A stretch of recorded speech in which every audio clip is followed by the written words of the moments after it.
Okay, let me ask you something kind of weird. If I handed you, say, 100 calories of that super sweet soda, Yeah. the one, and 100 calories of like a really good grass-fed steak, would you honestly really believe your body treats those two exactly the same? Right. Because for, gosh, decades now, that's Mhm. basically been the cornerstone of mainstream diet advice. The big idea, or maybe the big lie, is that weight loss is just math. Mm. Calories in, calories out, CICO, simple subtraction, Yeah, and everything else, just noise. yeah, noise. And if you're listening right now and struggling, especially, with that stubborn fat around the middle, Hmm. well, that whole CICO mantra, it might just be the biggest thing sabotaging you. Absolutely. We've all heard it, everything in moderation. But let's be real, moderation with some of this highly processed stuff. It feels less like a helpful strategy and more like a practical joke, doesn't it? It really does. And I mean, you got to wonder who benefits from us believing that lie. Yeah. It seems like some parts of the, let's say, junk food industry are pretty happy for us to just keep pounding calories, Mm. regardless of the source. Oh, for sure. And here's the tricky part, the really insidious bit. Sometimes it only takes a tiny amount of the wrong kind of food, the stuff that hits your system fast, to just crank up those cravings, and boom, moderation goes out the window. Your own biology starts working against you. Exactly. So our mission today basically is to take a wrecking ball to that whole myth. We're going to lay out why the source of the calorie is absolutely critical. And it boils down to one thing: hormones. They're the real bosses here, telling every calorie where to go. Okay, yeah, let's dive into that. The big one, the command center for calorie management, is insulin. Think of insulin as like the traffic cop for all the energy you eat. It's not just directing traffic, it's deciding if that energy gets parked or gets used right away. So when this traffic cop, insulin, steps out, Hmm. what's the signal? Is it go burn this fuel? Or is it pull over, we're storing this? Well, if your insulin levels are high, let's say you just chug that soda, flooding your system with quick energy, mostly from carbs, the cop waves those calories straight into storage. And that storage depot, it's fat. But if your insulin is low, the signal changes. The body gets the message. Okay, time to burn some fuel, maybe even dip into the reserves. And the main thing that floors the gas pedal on insulin is. Refined carbohydrates, no question. Hmm. Especially the liquid kind or the super processed ones. Okay, so let's circle back to the soda versus the steak. Mm-hmm. Anyone telling you those have the same hormonal effect is, well, ignoring basic biology, right? Totally. That sugar rush from the soda, it triggers this massive, almost immediate insulin spike. That steak, even with the exact same 100 calories, it barely makes insulin budge in comparison. It's not just the number of calories, it's the speed and the intensity of that hormonal reaction. Precisely. Now think about the person who's trying really hard, tracking everything, feeling frustrated. They look back at their day and think, I was so good. Okay, maybe I had a little bit of bread with dinner or just that one glass of wine. Yeah, the just a little bit trap. That's it, the little bit lie. Wait, hang on. Are you saying that after maybe a whole day of eating well, keeping insulin low, that one small carb thing can just wipe out hours of progress? How long does it stop fat burning? It's temporary, yeah, but it's a crucial biological pause. See, high insulin sends a very clear signal. Store mode engaged, fat burning. Off limits for now, so even a small amount of the wrong carbs can spike insulin enough to shut down fat burning for the next, say, few hours. You might be under your calorie goal, but you've locked the doors to your fat stores. That's a huge difference. Wow. So the consequence of the calorie source massively outweighs the simple count because the consequence is hormonal. It stops the process. And oh boy, it gets even more complicated, doesn't it? It's not just the food we eat messing with these hormones. Not at all. We've got internal saboteurs too. And probably the biggest one for modern life, cortisol, Yeah. the stress hormone. And this thing is like a double agent when it comes to belly fat. We're not even talking about, running from a tiger stress. It's the chronic low-level hum of deadlines, traffic, notifications. Seriously. So even if I'm like meticulously counting every calorie, avoiding the obvious carbs, but I'm completely stressed out from work, my body is kind of acting like I just ate a donut. That feels incredibly unfair. It is unfair, but it's biologically how it works. Chronic stress leads to chronic cortisol, and cortisol sort of indirectly keeps your baseline insulin levels higher than they should be. It's basically greasing the wheels for fat storage almost no matter what you eat, because that stress signal tells your body, hey, rough times might be coming, better save this energy. Ugh. And as if that wasn't bad enough, cortisol also messes with your sleep, right? Why is deep sleep so important here? Because that's when the magic happens.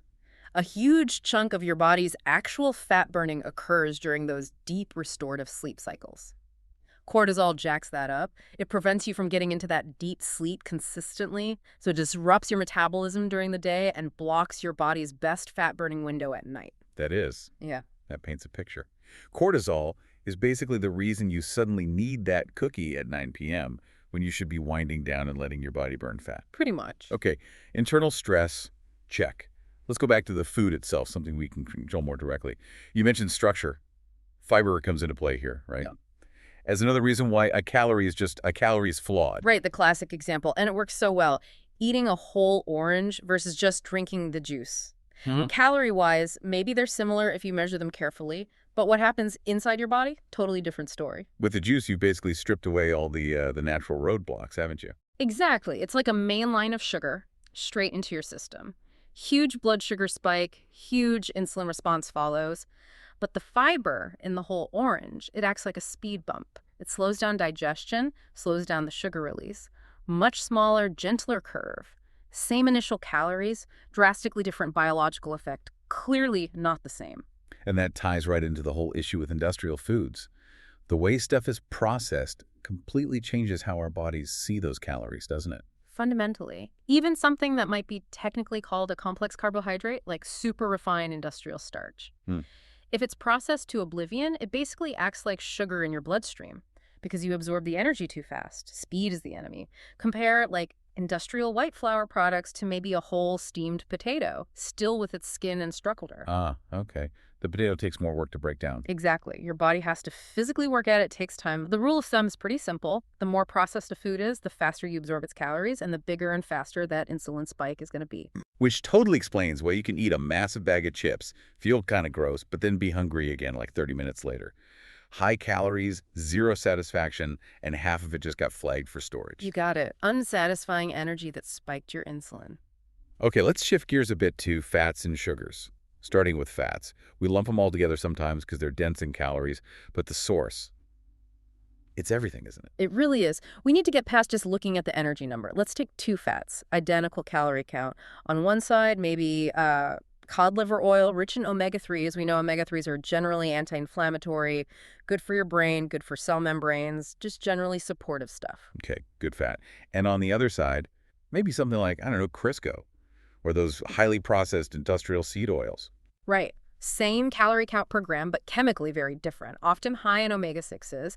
And while we need some omega-6, the amounts and the processing in those industrial fats, they tend to promote inflammation when they're out of balance with omega-3s. So same calories, but the biological message they send inside your body is completely opposite.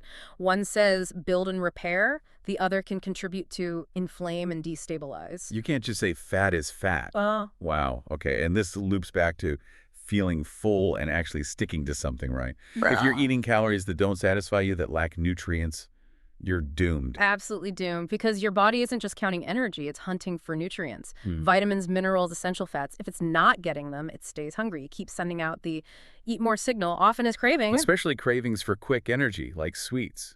Exactly.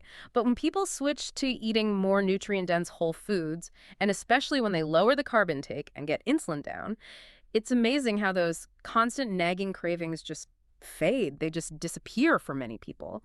And suddenly, going longer between meals isn't torture. It's easy. Which leads us nicely into sugars.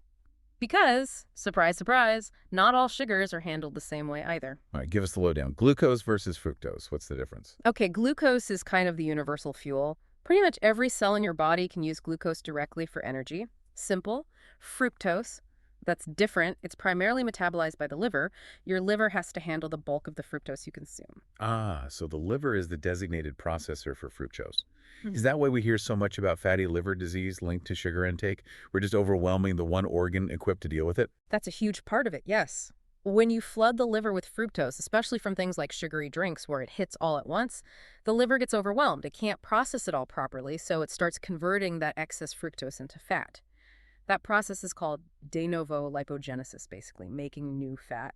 And this is where, again, the source is key. Right, like high fructose corn syrup versus, say, the fructose in an apple or some honey. Yeah. Why is HFCS considered so much worse? Well, HFCS is, a highly processed, concentrated industrial product. It delivers a massive fructose load without any of the natural components you'd find in whole foods.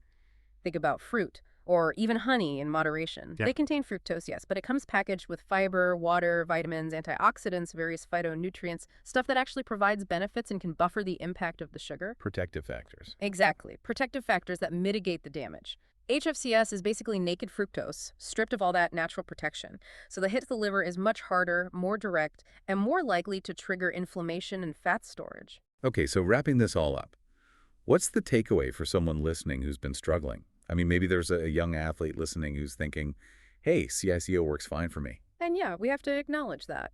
For certain people, maybe younger folks, athletes, people who are very active and metabolically flexible, they can often handle more carbs, and CICO might seem to work reasonably well. They burn through energy quickly, their insulin sensitivity is likely better. But the standard advice, a calorie is just a calorie, is actively failing the person who isn't that metabolically gifted athlete. It's failing the person who's tried CICO over and over, been super diligent, and still can't shift that weight, especially around the midsection. That advice just wasn't designed for them. So for most people who are stuck, particularly with that hormonal pattern of weight gain, the focus really needs to shift away from just obsessively counting calories. Towards managing the hormonal response to food, which generally means focusing on food quality and reducing the foods that spike insulin the most. So practically, that points towards something like a healthy, whole foods-based, low-carb approach, maybe even keto, perhaps combined with intermittent fasting. That combination seems to work very well for a lot of people struggling with this. The low-carb part keeps insulin low and stable. Which makes the intermittent fasting part easier. Much easier because you're not on that blood sugar roller coaster all day. When insulin is low, your body is quite happy tapping into its own fat stores for energy between meals.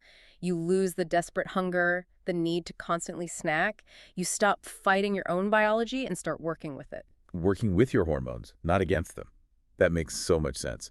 So if 100 calories of, let's say, salmon and 100 calories of soda really do have completely opposite effects inside your body, maybe the real issue isn't just what you ate, but who convinced you the source didn't matter? Yeah, maybe the question you should be asking yourself isn't just how many calories did I eat, but what were the consequences? Are you counting calories or are you finally ready to count consequence?